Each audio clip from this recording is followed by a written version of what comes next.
Yep, exploradoras y exploradores, ¿cómo estáis? Espero que bien.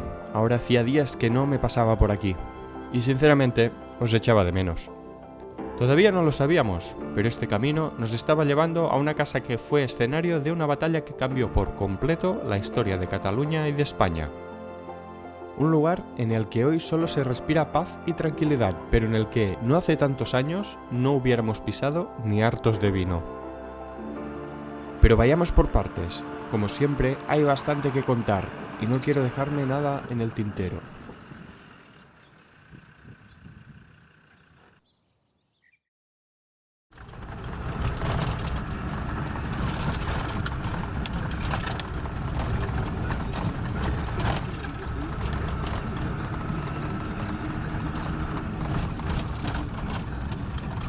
Normalmente os contamos por qué se abandonó el lugar que estamos visitando. Hoy además podréis saber por qué se construyó. Por cierto, que todos me decíais, ¿dónde está el pájaro? ¿Dónde está el pájaro? Aquí está el pájaro. ¿Dónde estabas? Trabajando. Trabajando, ¿no? Ya se lo decía a la gente que estabas muy atareado con el nuevo curro y tal, Sí. pero los tenías preocupados, ¿eh? Bueno, sea por bien. Sí. Bueno, os vamos a enseñar un poquito más de esto, venga. Nos remontamos hasta el siglo XI, en plena Edad Media, cuando una familia adquiere esta gran extensión de terreno para construir su hogar y en el que sembraría trigo, cuidaría viñedos, olivos y todo su ganado. Durante 7 siglos la vida siguió su curso, jornadas de trabajo de sol a sol, cada generación de la familia procurando engendrar tantos hijos posibles para tener más manos que trabajaran en sus tierras, y entre esas paredes solo se hablaba de trabajar, trabajar y trabajar, y si sobraba un poco de tiempo, de trabajar más. Como siempre os digo, una vida muy dura a la que muy pocos están acostumbrados hoy.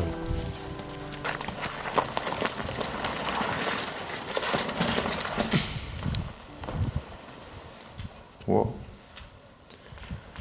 Caray.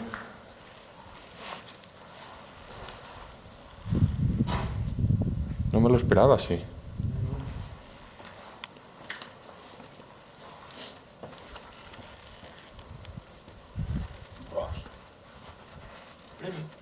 ¿Premio?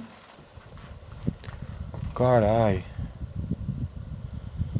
Qué grande.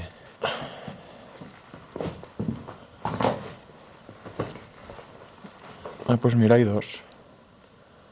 Ay, sí, intentaron hacer como una puerta aquí. Curioso.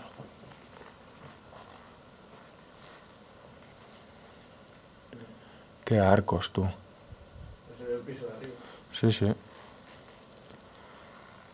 Mira, también hay la fecha. En los barriles, 1722 diría que pone.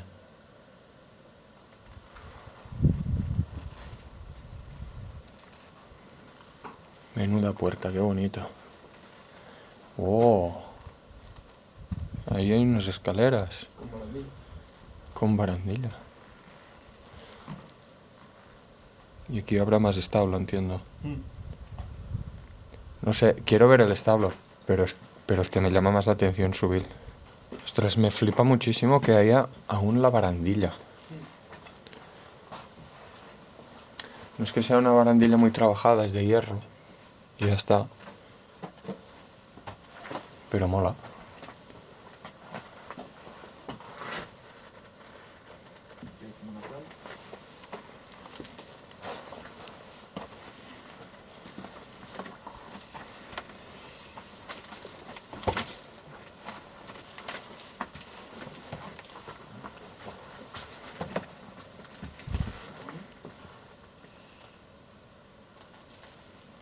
Uy.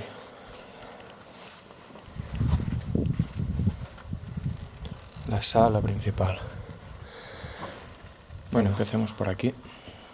La primera habitacióncita.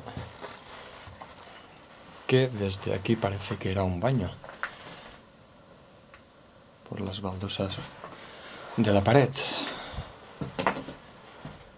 Sí, efectivamente esto era un baño porque si os fijáis aquí hay un plato de ducha. Minúsculo. Mirad, esto sí que me molesta. Ahora ya no solo tenemos que sumar la porquería que deja la gente ya de lo habitual en los lugares abandonados, sino que ahora también les tenemos que sumar las malditas mascarillas. No cuesta absolutamente nada volver a llevarte esto a casa. No cuesta nada.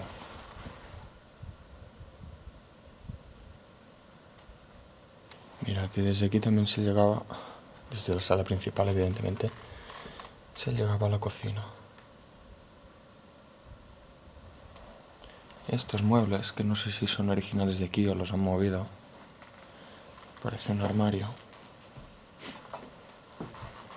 Y fijaros en esto, mirad qué chimenea tan recogida.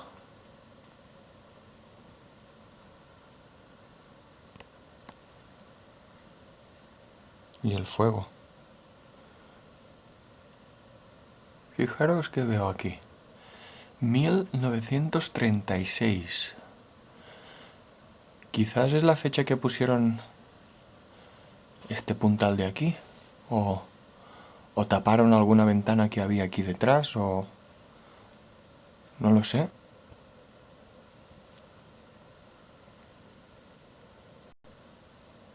Ostras, y me encanta, no te puedes despistar en esta casa, está llena de fechas. Fijaros, la chimenea es del 1883. O sea, unos 160 años de la construcción original. O sea, quizás la segunda, tercera o incluso la cuarta generación que vivió aquí construyó esta chimenea. Sus habitantes llegaron a ser muy poderosos en cuanto a tierras se refiere. Fue una casa fuerte, de muros gruesos, alta e imponente. Quizás fue por eso, y por su excelente ubicación estratégica, que llegó a ser parte de la retaguardia para el bando borbónico en la Guerra de Sucesión Española.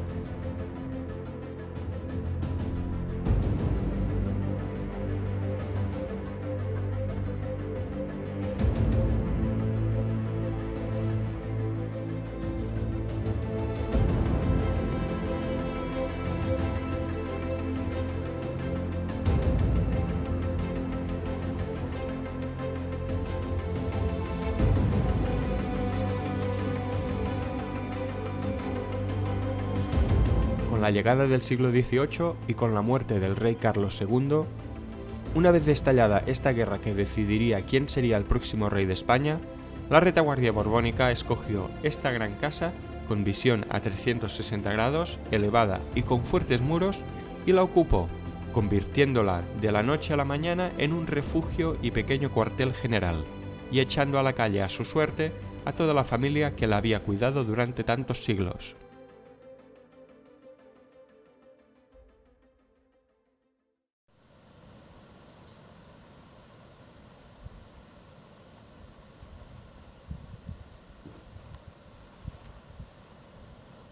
Esta habitación es espectacular, ¿eh? ¿Qué sería esto? ¿Una zona de paso? ¿De paso? No sé. Aquí hay una pajarera. Aquí fíjate que hay un hierro que sale. Zona para atender, quizá. Ostras, no lo sé. Quizás sí, a ver, es una zona soleada, Pasa viento. pasa viento. Y sí, de hecho hay hilos para tender por aquí. Sí. Sería una zona así que seguramente para colgar ropa o secar algo. Y aquí. Diría que es una pajarera. Uy, sí. Qué bonita.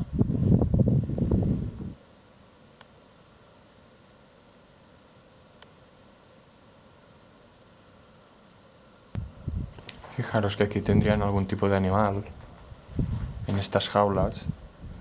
Aves o quizás conejos. Aún hay los números encima de cada una de ellas.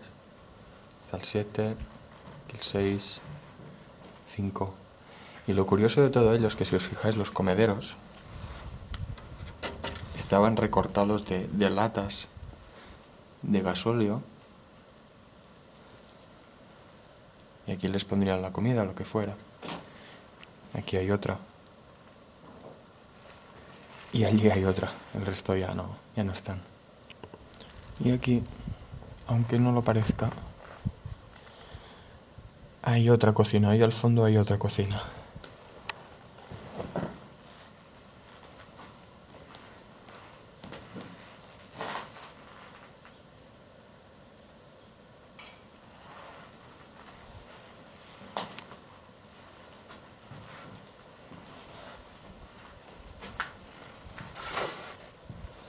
Oh, qué bonito.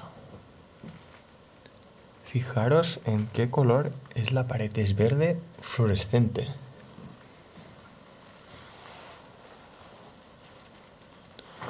Wow. Mirad qué pica. Qué grande. Y mirad, está destruido, pero aquí el soporte para colgar los platos limpios.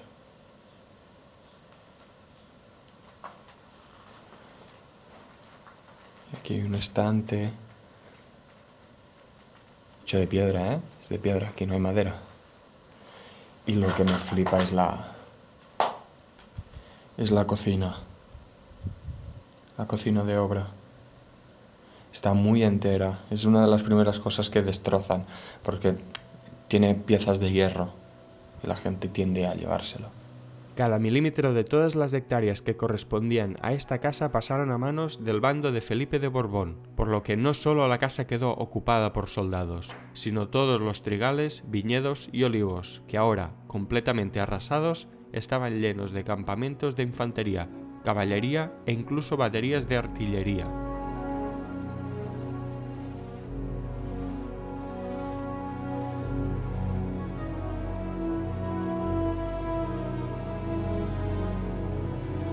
Pero aún siendo la retaguardia, estas tierras llegaron a ser muy hostiles y quedaron totalmente devastadas, así como la construcción predecesora de esta casa, que quedó en total ruina.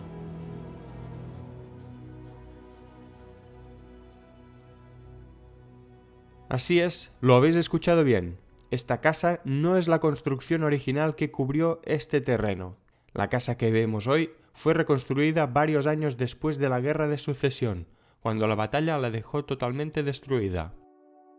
Los dueños regresaron a ella cuando las aguas volvieron más o menos a su cauce, y unos 10 años después de que terminara dicha guerra, acababan la reconstrucción, piedra a piedra, de lo que había sido y volvería a ser su hogar.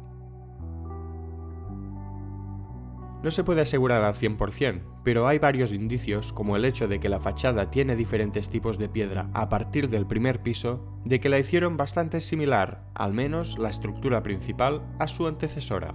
Sin duda alguna llegó a ser el hogar de una familia poderosa.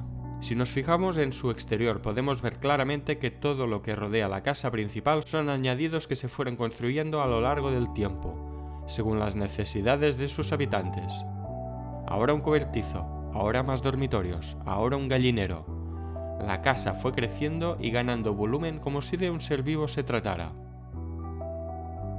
No solo había lugar para la familia principal, sino también para trabajadores temporeros e incluso masoveros, que trabajaban en los campos, con el ganado y con los viñedos que producían litros y litros de vino que fermentaban en su bodega. Claro está, hasta que llegó la filoxera, que llegaría al cabo de un siglo y que les dejaría sin una de sus principales fuentes de negocio, tal y como contamos en este otro reportaje.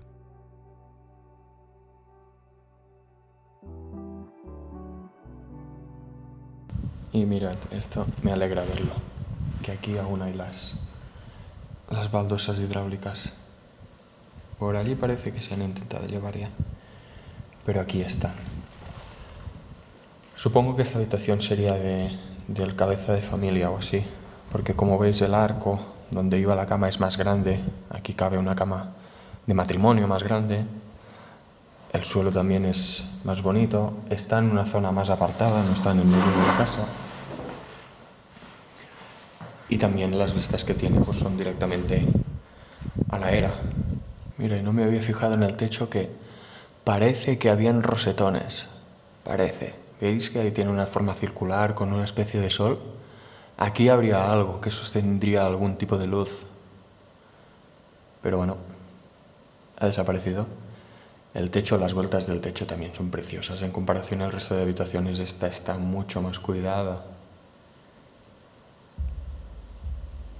Otra muestra más de que esta fue una casa adinerada es su capilla, con advocación de San Antonio, patrón de los animales, que también fue reconstruida y que además se le añadió un puente entre ella y la vivienda, para que los dueños pudieran entrar directamente al coro, mientras todos los vecinos de la zona, algunos lejanos, se sentaban en la parte baja de la nave durante las misas. A día de hoy prácticamente no queda nada de ella, salvo la estructura principal, una cruz de hierro que descansa y decora su punto más alto, y la cripta, en la que enterraron a todos los herederos de la casa.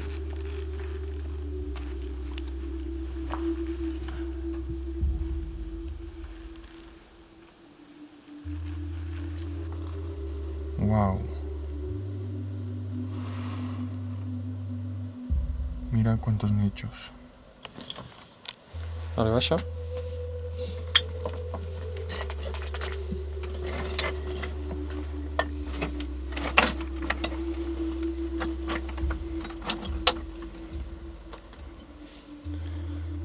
Supongo que aquí enterrarían a...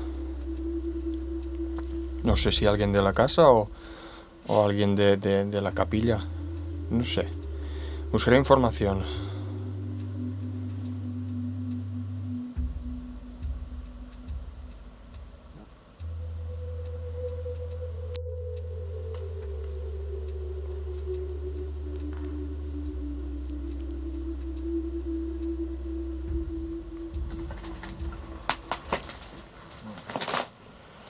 Bueno, aquí... espera, lo voy a probar.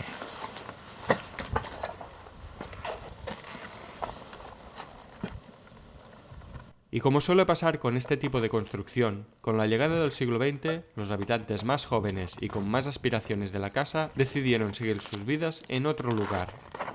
Otro sitio en el que las jornadas de trabajo también eran duras, pero al menos estaban mejor pagadas. Las grandes ciudades fueron receptoras de muchas almas, la gran mayoría de ellas provenientes de casas como esta, demasiado aisladas, frías y exigentes. Aún así, y por algunas de las inscripciones que encontramos por toda la casa, llegamos a deducir que alguno de sus dueños llegó a habitarla hasta los años 60. 1962. Aquí al menos vivieron hasta el 62.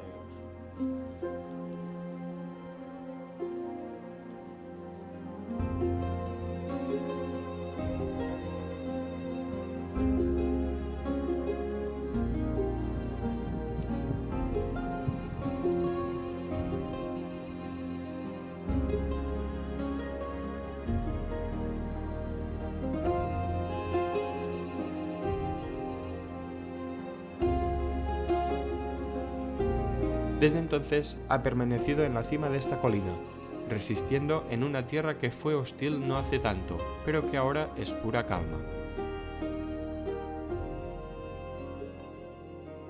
Y nada más por nuestra parte, esperamos que os haya gustado. Si tenéis comentarios, no os cortéis, os leemos siempre. Procurad aprovechar al máximo vuestro tiempo. Hasta la próxima. Adiós.